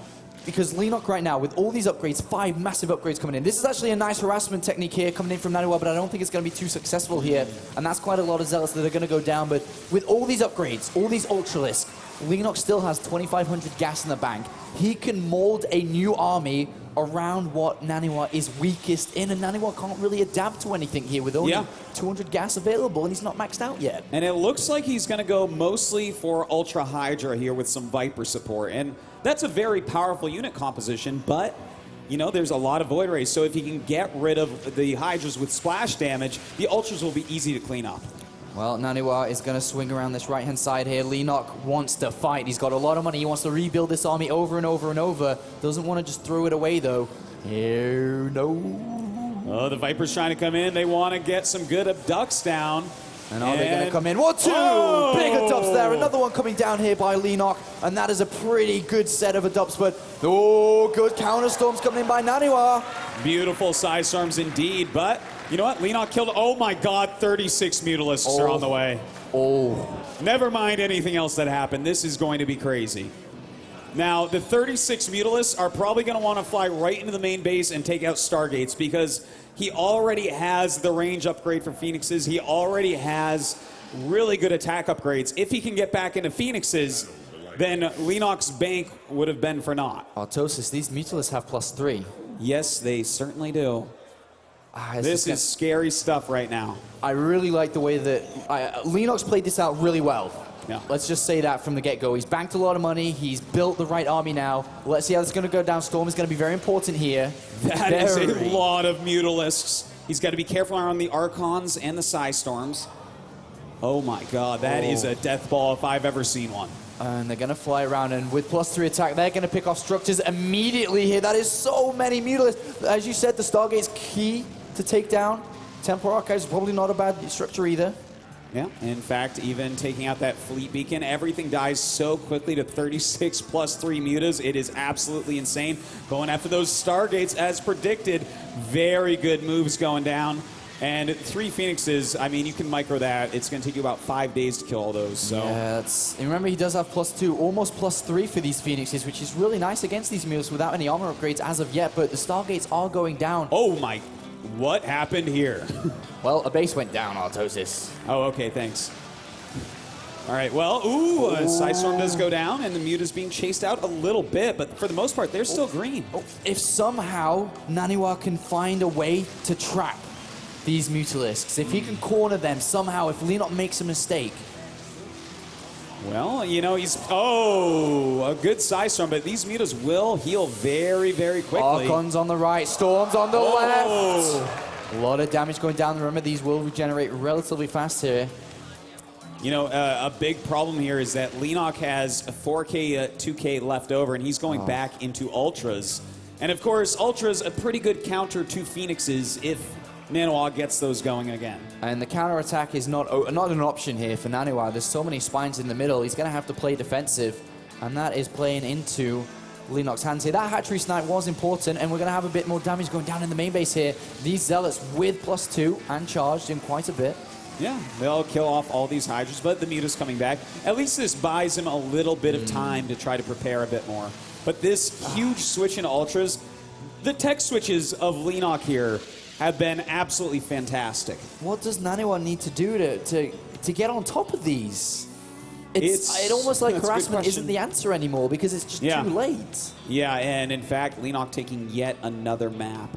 This is a tough position. He's going to have to get enough Phoenixes out and preserve them to deter the Mutas, but at the same time, have an almost perfect unit composition with the rest of his supply. This is Leenock is fighting too much money. Naniwa's fighting just too much money here. 3,500 gas banked. He can make any army he chooses after this is gone. Yeah. Anything. Yeah, he can, you know what, if he loses the Mutas, he can make 30 more. If he loses the Ultras, he can max out again. Well, Leenock is willing to trade off this army. Naniwa's fighting a massive uphill battle here. This is incredibly difficult to play against this. He has to fight without losing anything. He's doing good so far here. Well, Leenock has to be careful because if he goes in there clumped up with all these Mutas, Psystorm is going to do a number on him, and there we go. Nice Psystorm going down. He's starting to pick off a lot of these Ultras as well, but the Archon's starting to fall. Yeah, they're starting to fall here. The Ultras are breaking through a lot of this army. Naniwa dropping down to 115 supply. What are we going to choose to remax on? 21 more Mutalisks are coming out here. All the high tempo fall down. Leenock, as you said, is just rebuilding everything he lost there. He's going to max out again. 40, 39. Well, at least his bank is dry for now, so that's going to help out. Oh my God, 39 Mutalisks. 39. 39 is a very big number. And he still has quite a few left over. So, and what does Naniwa have to fight against that? He has 7. It's Phoenix. time for the Archon Phoenix composition. Something I don't know that we've ever seen before. It's going to have to come out, and it's going to have to do a lot. It's going to have to do wonders here. Look at this. Naniwa's probably staring at this saying, what do I need to do to stop this? Well, he's trying to draw them back into the Archons. If Leenock made a big mistake, that would definitely help out. So many Mutalisks here. Great control, and Ultralisk and Hydra's bringing down that fourth base. This is looking pretty good here for Leenock. Nice micro from Naniwa, though. Oh, a flick back kills off a Phoenix there. You know, he's doing a pretty good job with his micro overall in the meantime, holding off the rest of that army. If he can cost-efficiently kill these Apollo, then he can still be in this game. Well, he's kept his fourth base alive. That's very important here. Leenock is mining from another base to the top right. Phoenix count is climbing high. And there's not that much money banked anymore for Leenock. Switching over to Hydralisks again with Infestors. He's looking to pin these Phoenixes down if a mistake comes out from Naniwa for sure. And you know what? We have more Archons on the way. I think he's fearing Ultralisk, but really what he needs now is Psystorm. Oh no, the Mutalisk finding the Colossi and picking them off in a matter of seconds. And another Phoenix does go down, another one takes a lot of damage. Good game is called by Naniwa. He can't quite keep up with Leenock's money. And Leenock takes a 2-1 lead here in this best-of-5 finals. Another fantastic game. Really close there. Naniwa actually in the lead several times, but the tech switches that we saw there from Leenock were just too awesome. Too beastly. Just there was no way that Naniwa could keep up with that. Do you say that, was it the lack of maybe bringing Leenock down away from these bases that was the big problem here? You know, Leenock got such a giant economy. You know, the unit composition of Naniwa was nearly unbeatable. Yeah. But when you have that much bank all the time and switching tech back and forth, it's exactly as you were saying, Apollo. He sees what the composition is, counters it as hard as he can, and once that's gone, he counters the new composition that killed it. I'm trying to think about the only unit we didn't see from Naniwa in that game, I guess was the Dark Templar. Could that have been something to slowly knock down in certain points? It definitely could have been. You know, we did have a lot of gas banking at time for Naniwa, and if he had been able to maybe kill off one more base a little bit earlier, that could have been the difference. Well, it looks like Naniwa has stepped out in his booth, as you can see there, gone for another chit-chat with his friend Sase to kind of give him a pep talk, get his head clear. He is now, or Leenock should I say, is on match point, one game away from being the 2013 DreamHack Open champion here. Well, this is now a hard choice. You know, I'm sure he and Sase are having a deep conversation about what do you do now after the 3 games that we just saw. The map is Neoplanet S. What do you do, Apollo? What advice, if you're Sase here, what do you tell Naniwa? To be honest, I wouldn't speak to Naniwa. I couldn't give him the advice that he'd want. But if I had to, Neoplanet S, let's just think about this for a little bit here. I would go for a Forge Expand here. I don't think I'd open Gateway again. Yeah. And I'd try to play it out. Third base? I'd play Stargate, I'd play a third base, and I'd play in the mid games. Because to be honest, on that Akalon Waste game, in the early mid games, I don't think Naniwa played it too bad. No, he did quite well, I thought. So I think for a repeat of something similar. If you were to do something though, Autosis. Oh, it's hard, you know, taking that third base. We saw from Leenock earlier on against Hero that when you try to take that third, he's going to be just so deadly, switching up his text several times, really running Hero around the map. I don't know, maybe... I want to see a Forge expand, but if he goes for a 2-base build, which build would it be? He's used a lot of varieties of 2-base plays. As we can see now back in his booth, I'd pay a lot of money to know what Sase just said there, Autosis. There was some wise words coming out clearly. It wasn't a long talk. It wasn't long, and I wonder what was said here, and we're going to try and find out as best we can as we get into this. You know, it may have just been something like, hey, how are you doing? Stay calm. You're playing well. He got a big bank that game. Those games happen. All right, well, Neoplanet S, as you said.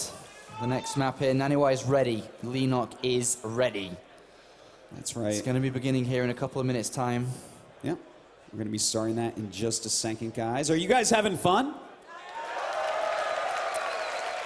Been a pretty epic show from the round of 8 to here, Autosis. Yeah, it certainly has. And, you know, this is now match point. Leenock could theoretically win this game and take the championship, take the trophy. Or Naniwa could win this game and tie it up, and we go to the final game, which I'm sure everybody here wants to see. Oh, yes. I'm pretty sure about that one.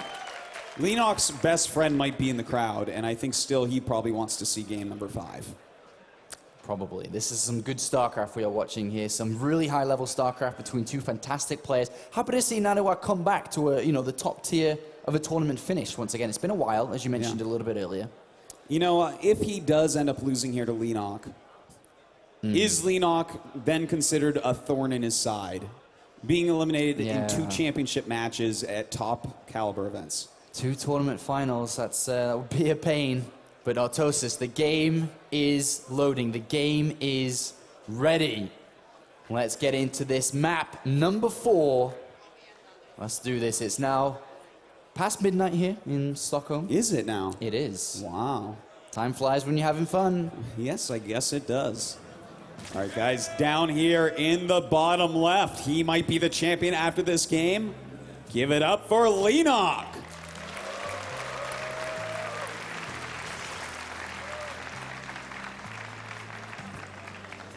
All right, let's hope this is not the last game here. For Naniwa's sake, spawning to the top right. It is your Swedish player spawning here, Naniwa.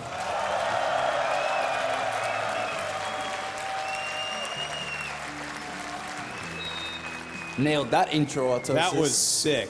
I feel like Tasteless is beside me right now. He would be proud of that one. Yes, he certainly would. All right. It's time to see what Naniwa's going to do. It looks like it's going to be a gateway expand, man. I mean, this is how he rolls. He loves this build so much, but I think he's switched it up enough that Leenock might play kind of a standard opening. Yeah, I think it's going to be quite hard for Leenock to predict what Naniwa's going to do here, especially with the recent change on Akalon Waste. I wonder if he's going to peg Naniwa to open up like this, or whether he'll just keep an open mind, like you said, and just play a normal game. Well, it looks like he may have pegged him for this. I think that he's decided, well, even if he doesn't go for a gateway expand, he's probably not going to go for a quick forge or a scout. He'll probably go Nexus first. So the hatchery first in this case, I think, is a really good idea by Leenock. Imagine if Naniwa had opened up with a proxy 2-gate or something, though. Well, that would be really nice, wouldn't it? Because we'd be going to game 5. It would be. Especially with the extractor being taken before the spawning pool here. Really delaying those those Zerglings and Queen. Yeah, Leenock really focusing on getting speed out early in these games, as you really should, against the gateway expand. He, of course, doesn't know yet, but he will in just a second. Yeah, that Overlord getting in there, so he is now completely cognizant of what is going on. You think 4 gateways once again, Artosis? Is that how you'd predict this? You know, I think he probably will open for the 4 gates, but will he actually warp in Zealots? He hasn't been as much recently. Yeah, he's kind of slowed down a little bit on that. He's actually been expecting or predicting players to overreact a little bit, and he's trying to get out there early. That could actually play a factor in this game. Maybe he'll go for it properly this time, expecting Leenock to slow it down a little bit with the Ling production here. That could be, but if he does, he has to be very careful about it, because if Leenock hits the right group of speedlings, like the right number at the right time, he'll just surround the Zealots and it'll be over. But if Naniwa can get to a critical mass, like let's say he gets 2 warping rounds up before Leenock hits the right amount to kill the first 5, well, 9 is a lot harder to kill than 5. Mothership core is down. Let's have a look. It looks like we're going to have some gateways added on here, I feel. Up to 300 minerals. The way that Naniwa plays this... Oh, hold on a second. Whoa. Is he going to go for Immortal Zealot? Well, he's getting the Forge for +1. I think this might be the Immortal Zealot Warp Prism play that we saw earlier. Yeah, he used it against TLO to take him out on this map, and that Roach Warren getting canceled. This is getting even more interesting by the moment. It looks like Leenock was going to use an approach that, you talked about earlier, dealing with the mass zealots. Get an early Roach Warren. But he did see that Forge now and deciding, oh, I don't need that. That's okay. Probably going to go into his double Evo Zerglings. He's favored that so heavily this weekend. Well, this is the same build that Naniwa also used versus Jadong, if I'm not mistaken. This is the game that Jadong picked up. Yeah. I think my memory serves me right. I believe you're right. Well, Okay, so... okay, Warp Prism starting this off Whoa, here. whoa, whoa. Okay, How many units so does he have at the moment? He has a he has single one zealot. gateway, and he's making a Warp Prism right now. Well, he has obviously another gateway finishing, but 2 gates for a Warp Prism is a little bit odd. I do wonder exactly what his plan is here with this. Well, Warp Gate research is about to finish, so he's going to have these 2 gateways to warp in 2 units of his choice. Mm-hmm. What are those 2 units? Well... Oh, I'm actually starting to understand this a little bit more, Autosis. Yeah. This Warp Prism... Okay, opening up the Warp Prism, I think he's still going to go for the Immortal push, by the way. Yeah. The Warp Prism before the Immortals. The Warp Prism now is to lower the drone count, indirectly by forcing units out. Yeah. To slowly knock down from getting to a critical drone point where he's able to flurry out with units. Yeah. Yeah. And if he's able to achieve that and keep the drone count low and then come with a follow-up afterwards, I think this might be smart. Yeah, I mean, it's a good plan here, and in fact, using that Nexus cannon He hasn't really try to forced stop out this. too much, though. That's the worry here. Look, the Hydralisk Den is on the way, and that's what really scares me, because Hydras are going to eat through the Zealots and the Immortals alike. And because Leenock didn't take a 3rd base, he hasn't been greedy at all. I feel like this may have to be canceled, this attack. Is he building Hydralisks, or is he saving for Mutalisks, Autosis?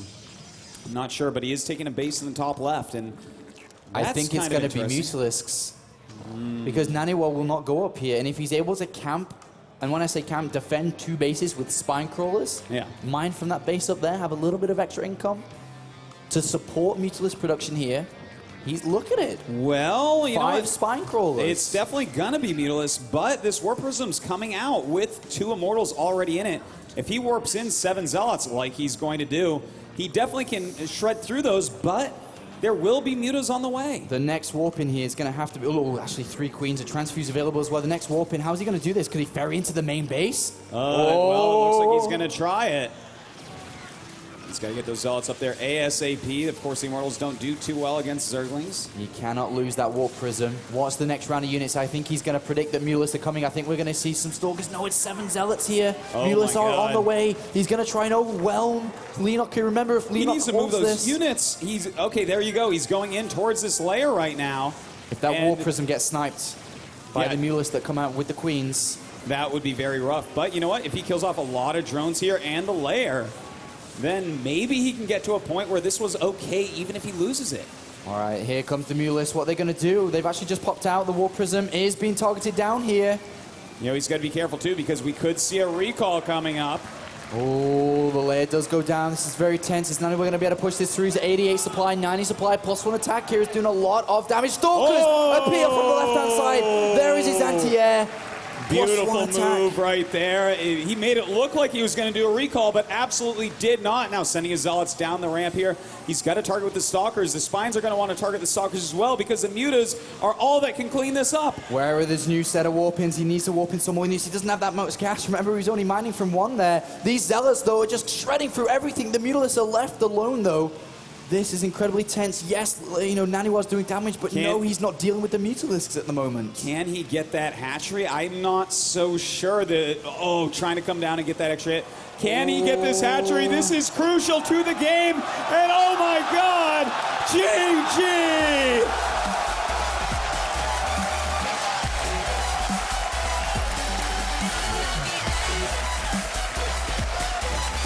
Game 5 is upon us, Autosis. Naniwa feels it. Immediately, Sase goes in there, pats him on the back, says, congratulations, well done. Game 5. Oh my God, that just happened. Wow. I got the sickest nerd chills once again, Apollo. That was some sick execution. That was some great crisis management. And one of the sharpest timings you're likely to find. What an incredible game. Naniwa pulls it back. Match point, 1 game away from finishing in 2nd place. He was able to do that there. Oh my God. Game 5. A Swede, Naniwa, going up against Leenock, who has knocked him out of the finals of another tournament at DreamHack. This is one of the most epic moments StarCraft 2 has had so far. Well, I can actually see to my right here, Gumiho is briefly speaking to Leenock for a slight second there, or at least attempted to try and keep him focused. Maybe suggesting the Hellbat drop that he likes so much, but unfortunately, Leenock is Zerg player. That's right. Autosis. It's game 5. It is time, Autosis.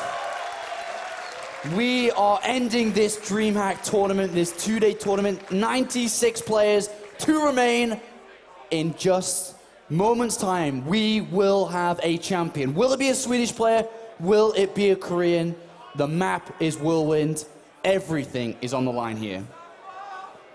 Everything. This means more to Naniwa than I think many people can ever really imagine in their whole lives. He is in front of all of his countrymen against someone who has knocked him out before. He's put his life into this game, and here he is, this close to reproving himself, something that he has said is so important. Whew. This is going to be big. We're about to be jumping into this game. Both players are asking for 30 seconds. Make sure to go over to Twitter and hashtag DHOpen. The final game of DreamHack is about to start. This best of 5 is coming to a conclusion. It's currently 2 apiece. I don't even know how to predict on which way this is going to go down. Both players, Autosis, have been playing StarCraft today for 14 hours. That is crazy. It's a lot of StarCraft. That is actually a little bit scary because we've been casting for 14 hours. It's a lot of StarCraft today. And it's Oh coming my to an God. end. You guys have been watching for 14 hours today.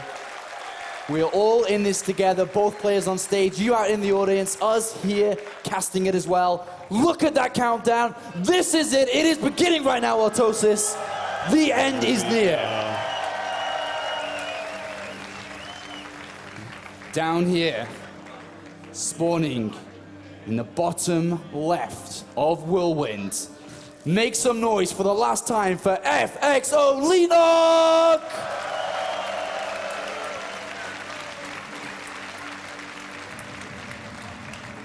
Now, as many of you know, right now we're on Swedish television.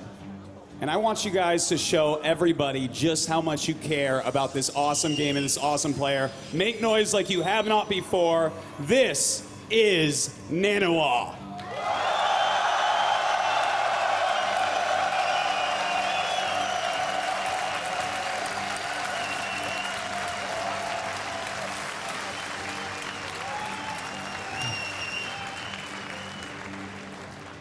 Does he have what it takes now to be able to beat Leenock, a multiple StarCraft 2 champion, has earned over $200,000 playing this game? Naniwa is one map away from being your DreamHack Stockholm champion, keeping this title in Sweden away. That's right. Yeah, I know. And I mean, if he wins this, well, you may as well just make this a Swedish tournament, Apollo, because they own it. Gateway opening versus Hatchery first, the 2 builds of choice here. Remember, a lot of money on the line, $4,000 difference between first and second place. A whopping 750 WCS points for first place, 450 for second. And of course, that trophy on stage that we saw before going to one of these players. Leenock gonna get an early scout with this Overlord. Yeah. A little bit fortuitous here for Leenock. And it's going to be what he's really expecting. We do have the quicker second gas, though. So, you know, Naniwa is mixing it up a little bit at least. I wonder what he's hoping for this. This is an interesting second gas grab here. Yeah. Unfortunately for him, though, this is a map, a 4-player map, where you can spawn in any direction. Ideally would have liked cross position here for the Overlord not to be here so fast. But Naniwa does see it. And his strategy, or at least opening, sorry, will be revealed. Or no, actually, yes, sorry. Please, continue.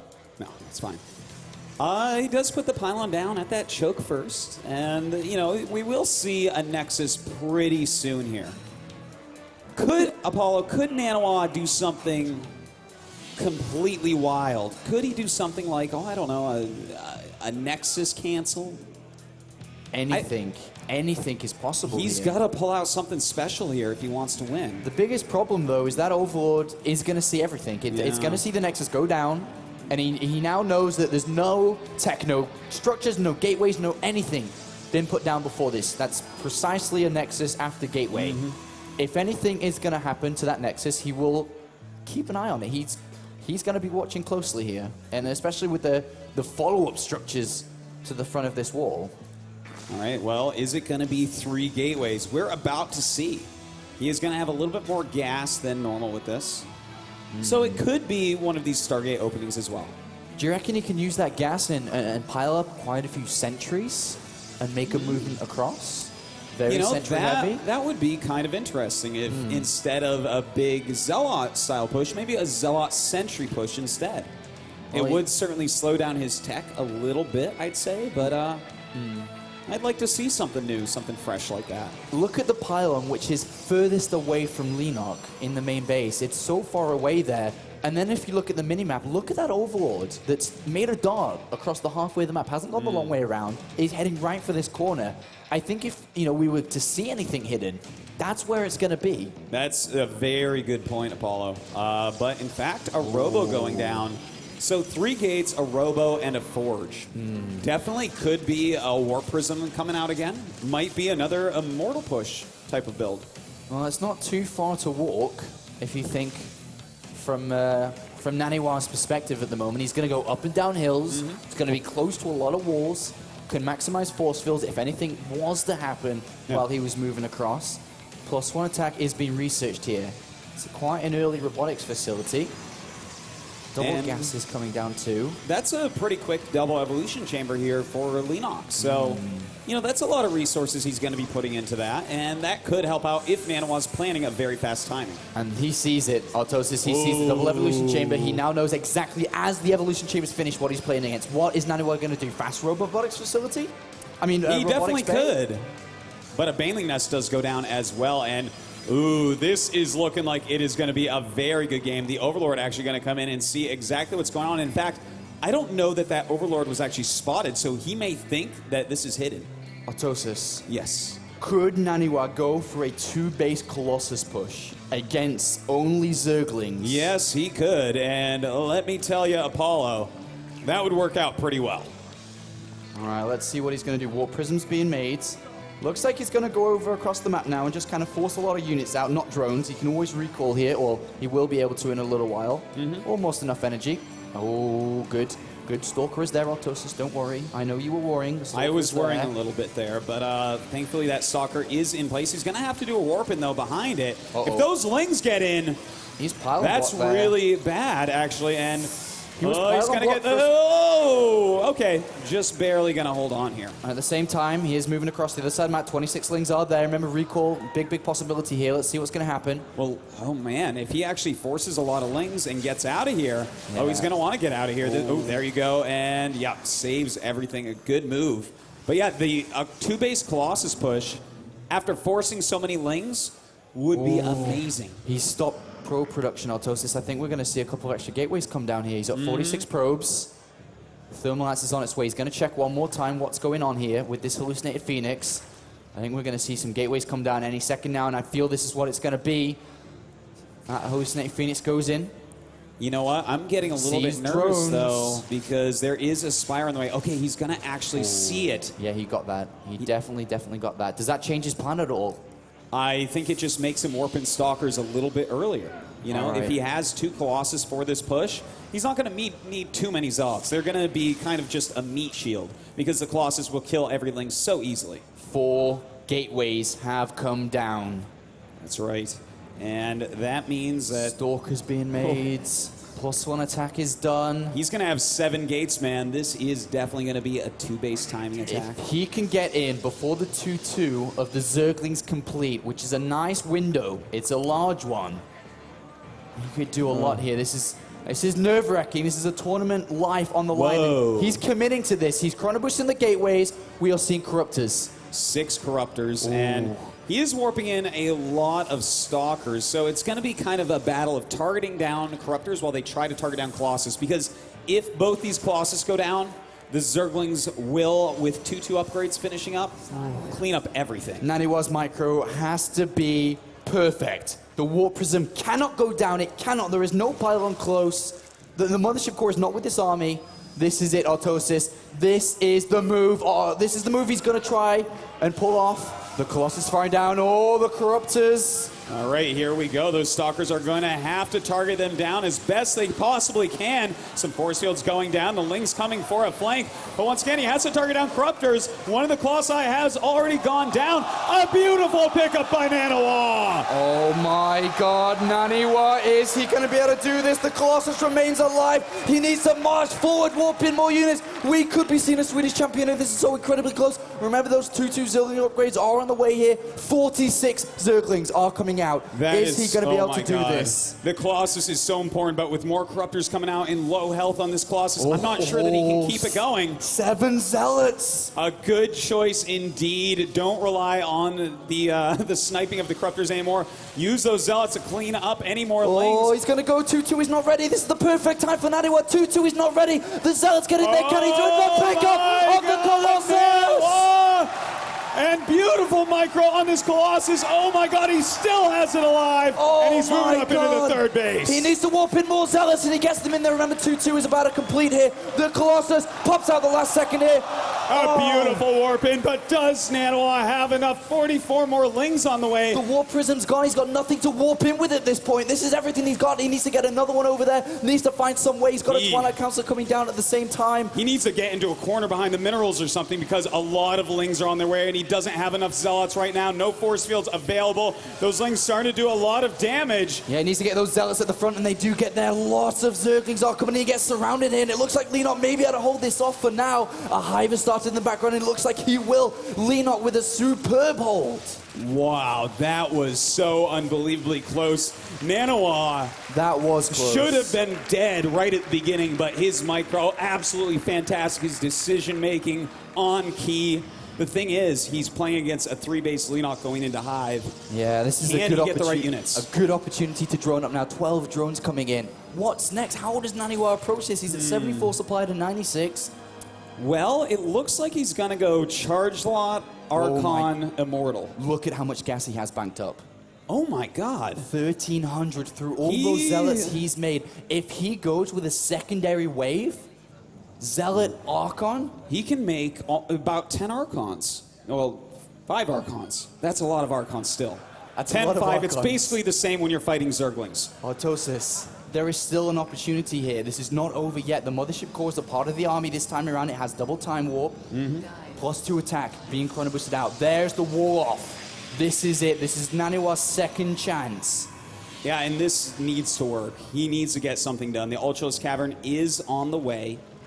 He can deal with Ultras in low numbers with this army, but he needs to get out there and do some damage right now. All right, second wave coming across here. A lot of Zerglings being made, 40. He's not going to be able to do anything there. The Mothership Core left at home.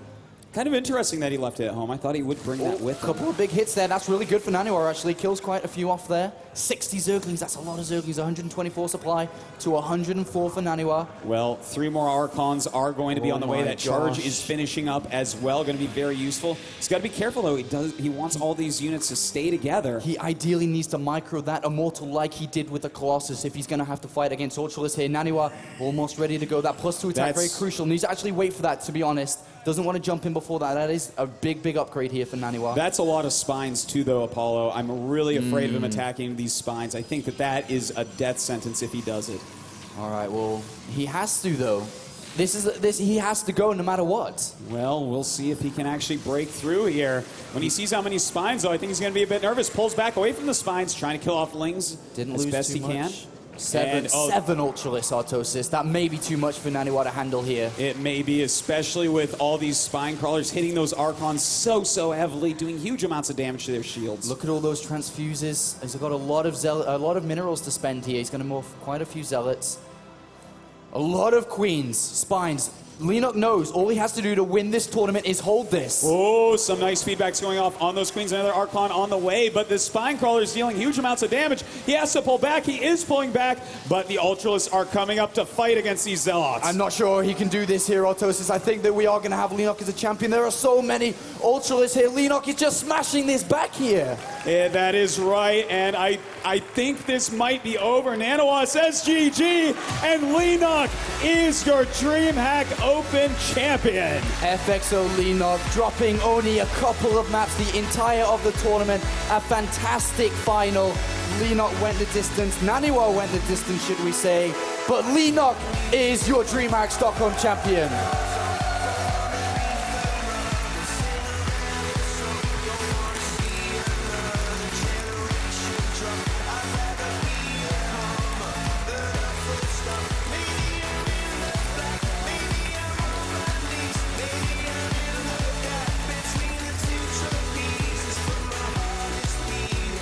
Well, ladies and gentlemen, I know that it's a bit of an odd feeling, but let's show the respect that Leenock deserves. He is your champion today.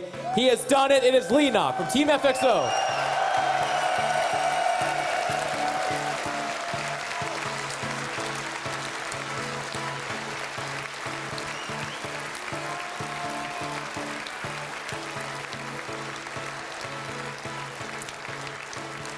Now, this is the closest series you've had in this tournament, absolutely. Did you at any point in time in this game think that maybe you have lost it? 지금 처음으로 지금 2대2여서 3대 2겠잖아. 근데 언제 게임 할 때 아마 질 거다고 생각했어? 우승한다고? 진짜 2대2 되고 그 마지막 돌개바람에서 거신을 못 잡았는데 타락기가 다 죽었을 때 설마 진짜 준우승하나 생각 조금 했어요. Actually, after the 2-2 and the last map, when actually all his corruptor died and the Colossi didn't die, he was like, oh man, I might lose this? That was the thought. You got very close there for a little while. Now, you've just won DreamHack Open Stockholm. I know that one of the traditions for Koreans oftentimes is to go buy their team dinner. Is there anyone at home in particular that helped you train for this, or any kind of special thanks you have that helped you carry to victory? 한국에서 한국 선수 우승하면 팀원들 밥 사주잖아. 그리고 이번에 너 여기 드림하ck 오기 전에 특별히 너 연습 도와준 분이 있었는지, 그리고 또 감사할 분 있는지. 일단 한국 돌아가면 네, 제가 맛있는 고기 사도록 하겠다고 일단 팀원들한테 약속하고요. 그리고 연습 도와주는 항상 잘 도와주는 우리 팀은 저그 테란토스들, 그리고 또 항상 응원해주는 감독님, 코치님, 그리고 부모님한테도 네, 정말 감사하다고 전해주세요. Well, first of all, you're gonna promise his teammates that you're gonna buy some really nice meat for them, and he's thankful to his teammates, officers, and his coach and his parents who always are cheering for him and supporting him. Very good.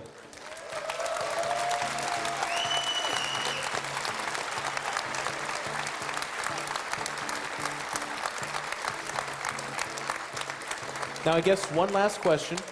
With this win, you do win 750 WCS points, which is going to put you at the top of that leaderboard for all of Season 1.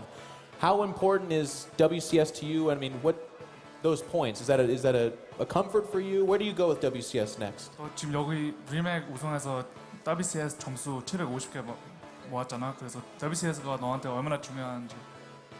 WCS가 정말 네, 세계 최강을 놓고 가리는 자리이기 때문에 특히 그 연말에 하는 마지막 대회는 정말 게이머라면 누구나 우승하고 싶은 그런 대회거든요. 네, 그런 대회이니만큼 꼭 포인트 차곡차곡 모아서 마지막 대회에 나갈 수 있게 하고 거기서도 꼭 좋은 성적 낼 수 있게 열심히 하겠습니다. But actually, WCS is like the most important tournament. It's like huge prize money, and every pro gamer wants to attend the finals. And I think he did the first step by collecting good points here at DreamHack, and he will try his best to make it to the finals again. All right, well, thank you very much, Leenock. Thank you, guys. Now, we're going to do an awards ceremony, which means you'll have an opportunity to see the other top 4 finishers in just a few moments. So sit tight, because they deserve our applause as well. They had an amazing weekend, and you guys have been awesome. So I'm going to shoot it over to Take to start off that awards ceremony. He's so right with that. We had an amazing weekend. 2 days of pure StarCraft 2 action here at the DreamHack Open in Stockholm. We all know it wouldn't be possible without you guys here at the location itself, but also online watching the stream with almost, I think, 120,000 people on Twitch, which is just amazing. Is it amazing? 120,000 people watching StarCraft 2? Yes, it is.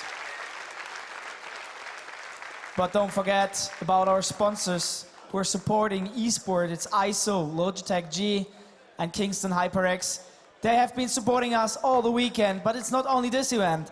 These sponsors help us out every time. Please also a big applause for these sponsors. They deserve a huge shout out. But before we start with the winner's ceremony, I would like to bring up the two officials. It's our lovely CEO of the DreamHack. It's Robert Olin, but it's also Itzik Ben Bissett from Blizzard. It's the EVP for Global Publishing. Please, big applause.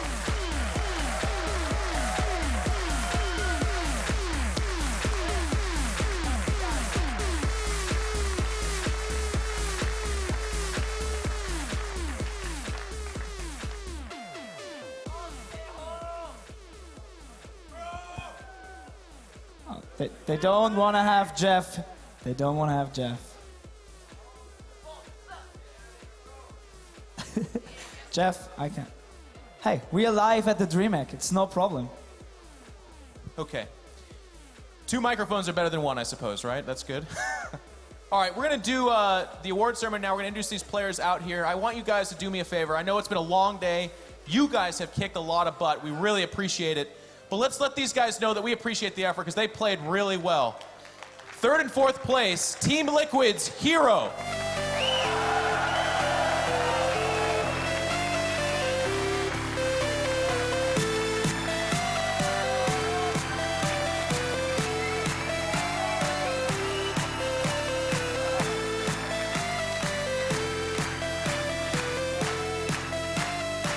Our other 3rd and 4th place finisher, Evil Geniuses, Jaedong.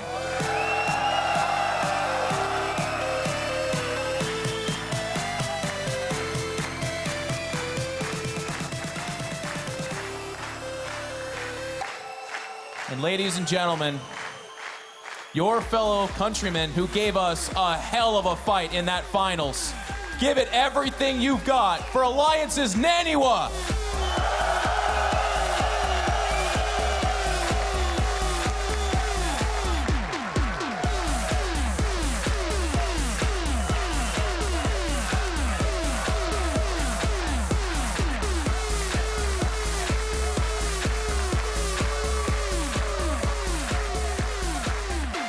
And last, but certainly not least, your champion for the DreamHack Open, Stockholm, it is FXO Leenock.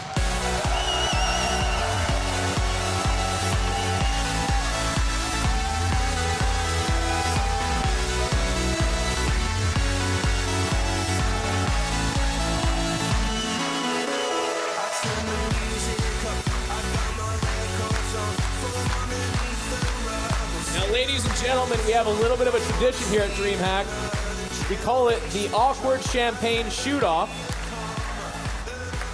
Mr. Robert Olin is about to show a young Korean how to spill champagne on people. Just a second. Leenock.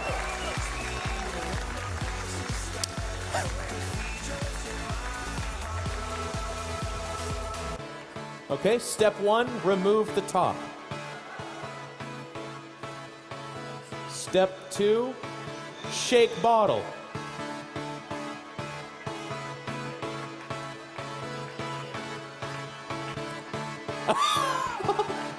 Oh yeah.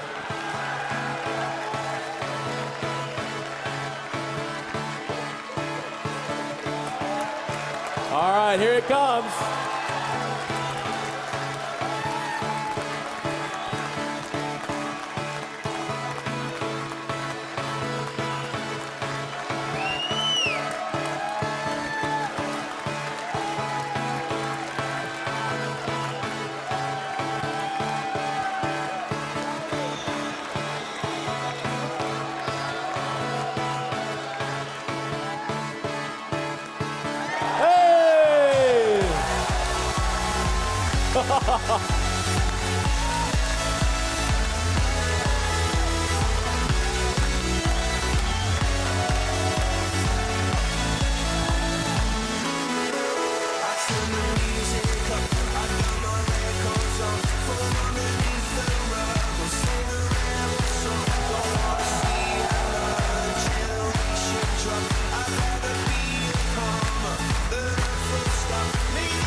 Keep clapping. Clap.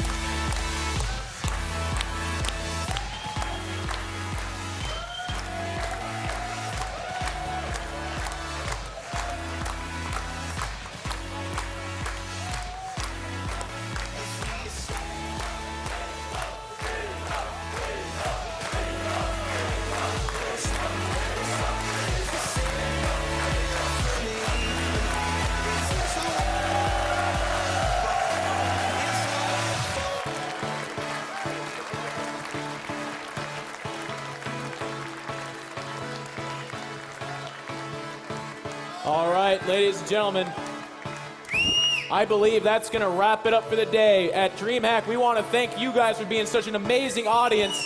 Thank you so much. Thank you to everyone at home who's been watching.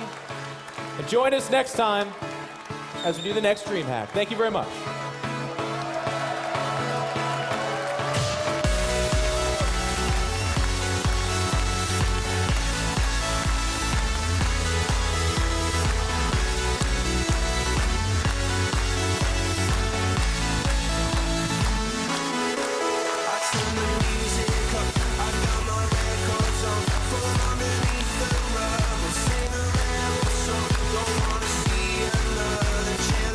Oh, yeah.